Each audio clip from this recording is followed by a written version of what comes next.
The Office of Women's Policy assists the county in applying the gender lens to policy and programming within the county. We bring that gender lens into the issue that we all care about in order to reach the solutions that we know will impact our community.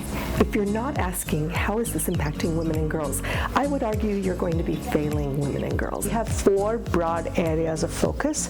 The first one is leadership development for women and girls.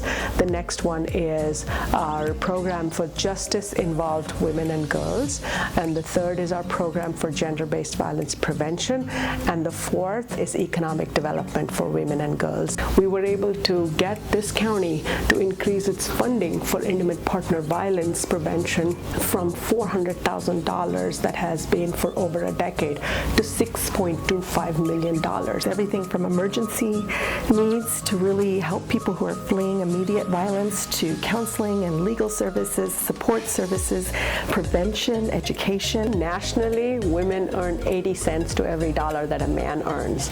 Office of Women's Policy partners with the American Association of University Women to provide wage negotiation tools.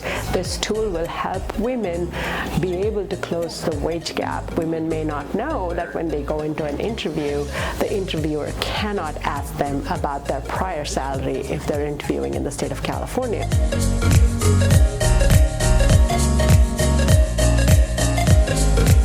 In the past, women were actually shackled during childbirth while they were in jail.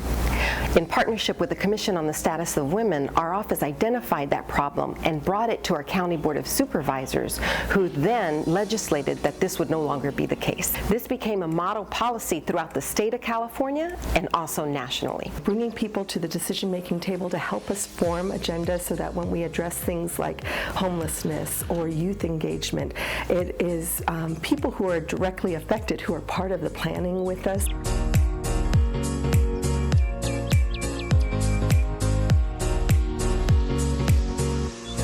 So we bring these voices together to amplify not only the problem, but to identify solutions. I want you to think about Ada. Ada is a first-generation immigrant.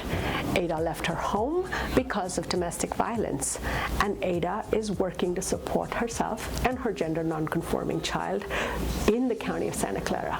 It is Ada who Office of Women's Policy, as part of the Division of Equity and Social Justice, who we think of when we think about our programming, when we think about our policies. I believe the work that we're doing right now is going to change the face of democracy in Santa Clara County for the next generation. Nothing for us without us. That's what we believe in.